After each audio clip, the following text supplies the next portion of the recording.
Hey everyone, it's Jacqueline. And Adam. For Pixie Dust PhD.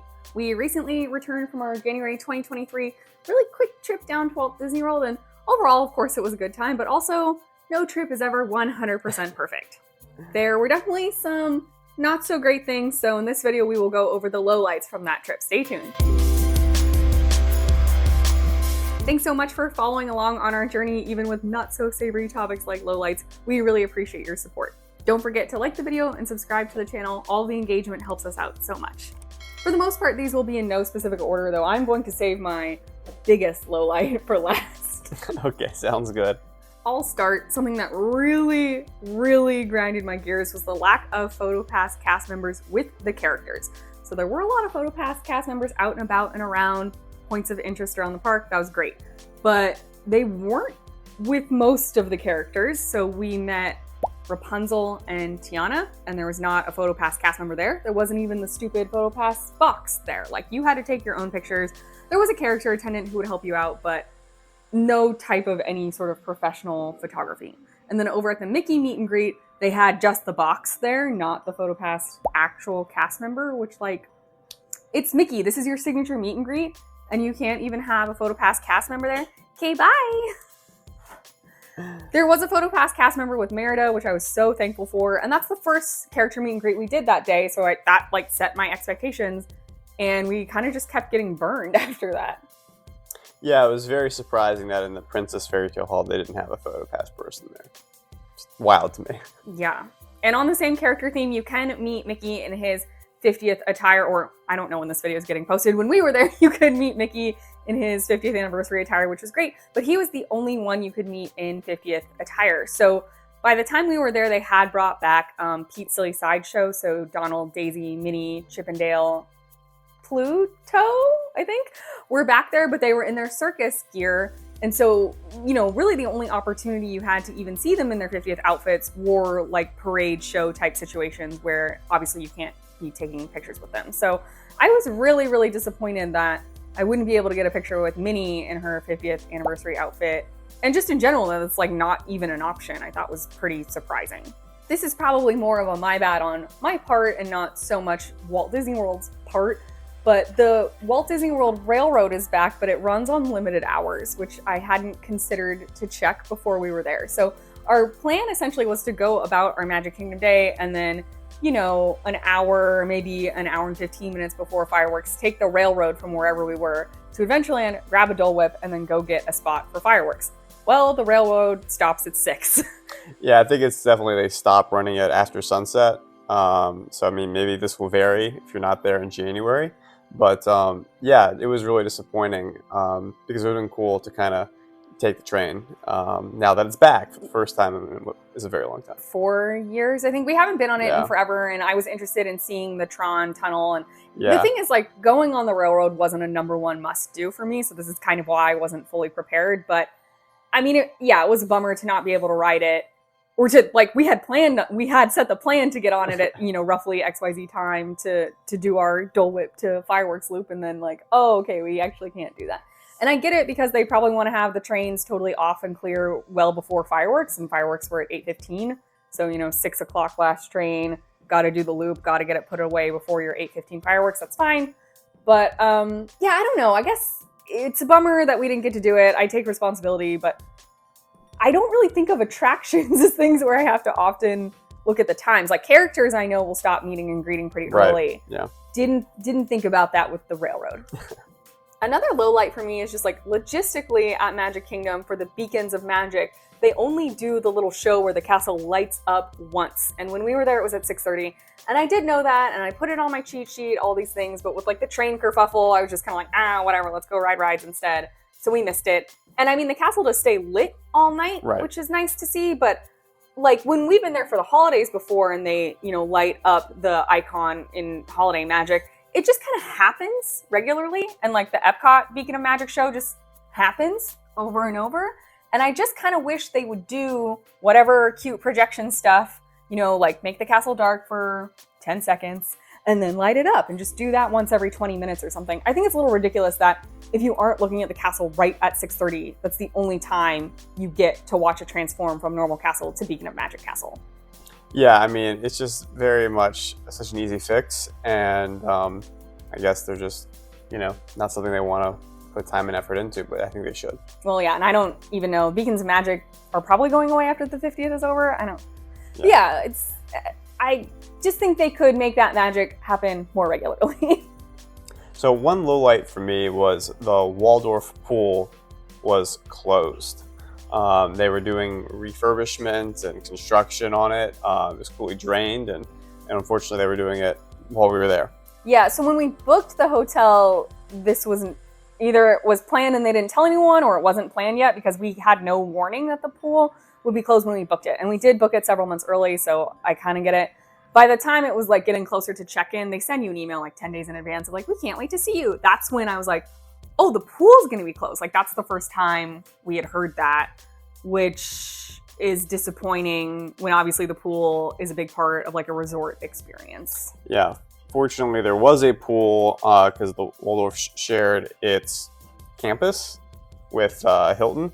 So, I mean, there was another pool that we could access through by walking through the convention hall that's kind of attached to both hotels and resorts. So we did get our pool time, but we had to walk a little bit, and certainly wasn't quite as exclusive or as luxurious as maybe we thought it would have been. Right. So yeah, the Waldorf and then the Hilton Signia Bonnet Creek are connected. Yeah, they're connected. But here's the thing is, Waldorf guests, I'm pretty sure, always have access to the Signia Bonnet Creek pool. I don't know if that goes both ways. I don't think it does. So I was really looking forward to going over to that pool. It's bigger. It's more family oriented, I would say. There weren't that many kids when we were there, so it wasn't an issue, noise or getting splashed or whatever wasn't an issue, thankfully. But my plan in my head was, we'll go enjoy that pool for a bit, we'll check it out, we'll see the chaos, there's a big slide, all those things. And then we'll come really relax quietly at the Waldorf pool. And so obviously that wasn't an option. And I get that refurbishments have to happen. I understand we went in January, so obviously not peak pool time. But I mean, if that was planned in advance, I feel like we should have been warned when we were booking the hotel. And if it wasn't planned in advance, I feel like as soon as they knew what the dates were, they should have emailed everyone who had booked who would be affected. And that did not happen. Yeah, it definitely felt like a missed opportunity. On that Saturday, we headed out to Disney Springs for lunch, and I wanted to do some shopping for the nibbling. So we went into World of Disney, and oh my God, that place is so crowded, so claustrophobic. I have mid-grade anxiety. I know how to deal with it, but crowds can definitely flare it, especially when it's super chaotic crowds. This wasn't a neat, nice line. It's people going everywhere, doing whatever they want. Woo, that was a lot. So again, we went to Disney Springs on a Saturday. I knew it would be crowded, but if you're going to go in a World of Disney, you got to be mentally prepared for that, I think. Yeah, it was definitely a lot. Fortunately, there was mobile checkout, so we were able to kind of skate out of there pretty fast once we had picked everything up. But yeah, no, it was pretty crazy in there. Just navigating through the store, just trying to figure out what I wanted to buy for my nibblings was rough. And really disappointingly, not only in World of Disney, but just throughout, I think everywhere we went, there was no Strange World merch or hardly representation at all. There was one little art piece of Splat that we saw in EPCOT, but otherwise it's as if Strange World doesn't exist. The promotion for that movie before the movie came out itself was really bad, and then there's no cross promotion in the parks, and I don't really understand because it seems like there's a lot of good merchandising opportunities there that just have not happened, so that was a bummer. Another low light that I knew would be true, but kind of forgot how much of a bummer it is just how walled off EPCOT is. It's still WallCOT, there's still a lot of construction, navigating is really hard, and there's something unsettling about just walking around a bunch of construction walls, and it makes it feel a lot less magical for me. Yeah, it's definitely an eyesore, put it mildly. And also, it's just not very convenient. The park doesn't flow. You can't jump from one thing to another. You're always, it's just not as cool as it will be, obviously, but it's just not fun experiencing it. There's a way with which Hollywood Studios is arguably my least favorite park because it feels really disjointed and kind of hard to navigate. And, the theme's not super strong if you ask me. And there's a way with which EPCOT is feeling like that at the moment because of all of the construction and the walls and stuff.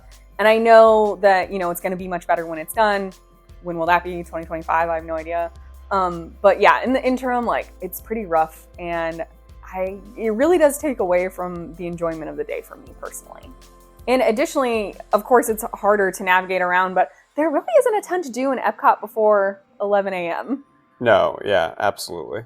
I don't think I had noticed that because when we were there in September 2021, hours were still pretty reduced. So I don't even think EPCOT opened until 10. Right. So, you had an hour basically before World Showcase was up and running. We were able to we're fine doing single rider. So I guess that's a lot of it. And also it was a low crowd day and we had early hotel entry. We were able to do like most of the attractions. And then it's kind of just like, okay, I guess we'll just wait for like Festival of the Arts stuff to be happening. Yeah. So yeah, I'm really looking forward to upgraded EPCOT, no more construction at EPCOT, more things to do EPCOT. It could use more attractions. I'm really looking forward to the Journey of Water walkthrough. I think that'll be awesome. And yeah, I just, I had a nice time at EPCOT, but it wasn't as magical as Magic Kingdom, and it wasn't as magical as I wanted it to be in my head. So a low light for me in the food category was probably my burger at Steakhouse 71. It basically had all the tropes of like a super fancy burger being over the top extra, but it just wasn't that great of a burger. It was cooked. You couldn't get a medium rare burger. They had to cook it like extra well because it had like pork in it or something. No, she just said because they're like thin patties. Yeah, but still, But yeah, I don't really understand why that's the reason.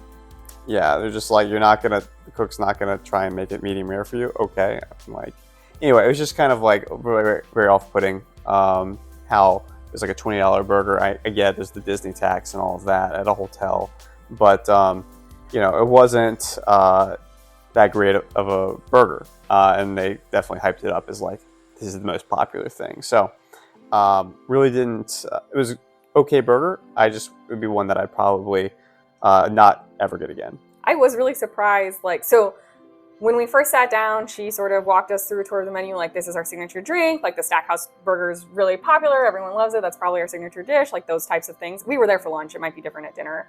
And so it's like, okay, great, sold. So we got the drink she recommended. Adam got the burger she recommended. But when he ordered, he was like, yeah, can I get it done, medium rare? He's like, oh, we don't do that. They're really thin, so we just cook them well. And it's like, oh, I feel like that could have been part of your spiel. Or honestly, they could just put that on the menu that they're thin patties not cooked to order. And I think that would save a lot of awkwardness because at that point, I don't think you wanted to change your order. No, I was just like, all right, I'm already committed to the burger. Yeah. We're going to do it. Hadn't considered a backup. Yeah. But yeah, I do think it's odd for any burger that costs more than about $15, $16, even with the Disney tax, to not be cooked to your preferred doneness. Yeah, and it's just tried really hard to be a really fancy burger, and I just don't think it quite hit the mark. And you also got the petite Caesar salad as your side, which was a total ripoff. It's like one leaf, guys. Get the fries. Just don't bother with the Caesar. It's one leaf, and it's like a whole leaf. They make you cut it up and everything. Yeah, they give you the fries in like a little fancy fry basket, right? So it's definitely an overpriced, overhyped burger. And the final and biggest low light, definitely for both of us, I think, is the Disney Transit. So typically when we go down to Disney World, we're there for a longer period of time and we rent a car. This is very intentional because neither of us are super patient. I think I'm more patient than you are. Oh, yeah. But definitely when it comes to if I feel like I could be walking somewhere and making progress and getting there faster than just waiting around, that's one thing where I am pretty impatient. So having control over my time means a lot to me in Disney World, which means control over transit. But again, it was a very short trip, so we were like, we will just do a combo of ride shares and the free transit, and it will be fine. And it was fine. But so our first night, we took a bus from Magic Kingdom out to Grand Destino Tower to go to our Toledo dinner. So we were at Bay Lake Tower, we walked to Magic Kingdom, we just, looped around into the bus hub. We immediately got on a bus to Coronado Springs. We didn't wait for the bus. We got on, we sat down, and the bus left. So there was no transit time for that, no waiting, which was awesome. But then the bus took forever. So I understand that Magic Kingdom's far away from a lot of the other resort areas. That's fine. But so we got to Coronado Springs and they did the loop and Grand Destino Tower was last. So by the time we got off the bus, we were on the bus alone for 33 minutes. That was not our walk to Magic Kingdom. That was not the walk from the bus stop to the restaurant itself. 33 minutes. And I swear half of that was just looping around the dang resort. Yeah, stopping at all the stations. We should have just gotten off at the first station and walked. Yeah. We would have been there so much faster. This is very grind my gears. And also, we were the only people on this dang bus, so I don't know if they have a set route that they have to stick to, but he asked us where we were going, the bus driver, and we said, oh, we have a reservation at Toledo and Grand Casino Tower. And then as we were like getting closer to the resort, he asked what stop we wanted to get off of, and we were like, the Tower. So why did you go there last? Who knows? And then on our EPCOT morning, so we were checking out of Bay Lake Tower, so we packed up, we left our stuff down with Bell Services around 7:55 a.m., and then we were walking over to the Contemporary. So you walk past the buses with the boards, and so it said to EPCOT, take the monorail. So there was no bus to EPCOT, which I think would have been our preferred method, but that wasn't an option. So then monorail it is. So you get on the monorail at the Contemporary and you take the loop over to Ticket and Transport Center. We knew that was fine. That was fine. Normal. Minimal wait, 3 minutes or whatever. Again, it's like 8 a.m. at this point. So peak time to be going to the parks for opening. And from Ticket and Transport, you get off the monorail loop for the Magic Kingdom area hotels. You do the U and you get to the EPCOT one. And we literally waited for 16 minutes between monorails to go to EPCOT again at 8:05 a.m. in the morning. EPCOT opened at 9. Early entry was at 8:30. The monorail ride itself is only 8 or 9 minutes, and then you have 16-minute headways. Yeah, and we had just missed one. As we were pulling in, there was one pulling out, so we missed it by probably 2 or 3 minutes, honestly. Mm-hmm. And then we were waiting for more than 15 minutes, and what made it excruciatingly painful was that they were actually doing training. So they probably literally were doing a training drill, but you shouldn't be doing that during rush hour. Yeah, so we could see a monorail on the track not that far from the station, and it was just stopped, and then it would go so slow for 6 yards and then stop, and eventually it did the slowest possible come into the station. And we asked a cast member at the station what's going on, and they're like, oh, they're doing a training exercise. I understand that your monorail cast needs to get trained. Why are you doing it at peak rush hour? That's not appropriate. Do that at 2 p.m. or really early, 8 a.m. is not the time. Do that at 6 a.m. maybe. I just don't understand what in the world happened, how they thought that was appropriate. I have always found the monorails to be slow and annoying. This just proves that. Yeah, you hit the nail on the head, and it's just so painful just to stand there wanting to get to EPCOT, wanting to start your day. You see a monorail, visually, it's coming, right? But then it takes about 5 minutes to get from when you can first see it to actually pull into the station. Mm-hmm. That was tough. I'm we could have just walked from Bay Lake Tower to the Magic Kingdom bus loop and got on a bus, the boardwalk or the beach club, and walked into EPCOT faster. It literally, from the time we left the Bay Lake Tower lobby after we had stored our bags for the day to EPCOT was 45 minutes, which is just an unreal amount of time. If we were driving from Bay Lake Tower to EPCOT, what do you think that'd be 12 minutes? Tops. Yeah, oh my gosh, it was so painful. So yeah, the Disney transport exists, and I know for some people, it's great that it's free and it's there, and maybe you're not used to that, but we live in a major metropolitan area with real mass transit where headways more than about 6 to 8 minutes during rush hour are unacceptable.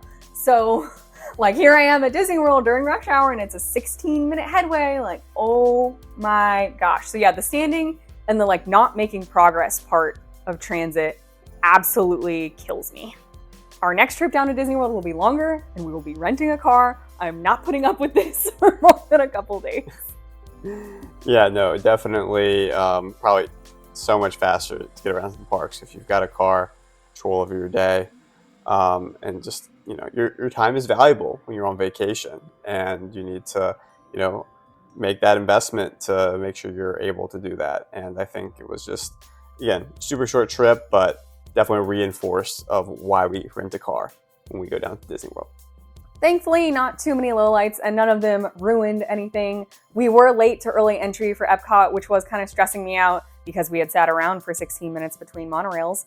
But it turned out that it didn't really matter. We were about 10 minutes late into early entry and the park was still very empty, so it was fine. But, nothing ever goes perfectly smooth. There's things I wish had happened differently. There's a couple things I wish I had done differently. It's always a learning experience, and we'll take this with us into our next trip. Let us know in the comments down below what you think of any of our lowlights or what has happened to you in the past at Disney that's been not so savory. Commiserating together is always fun. A good little complaining session is great for the soul, if you ask me. We hope the rest of your day is magical, and we'll see you real soon at Pixie Dust PhD. Bye.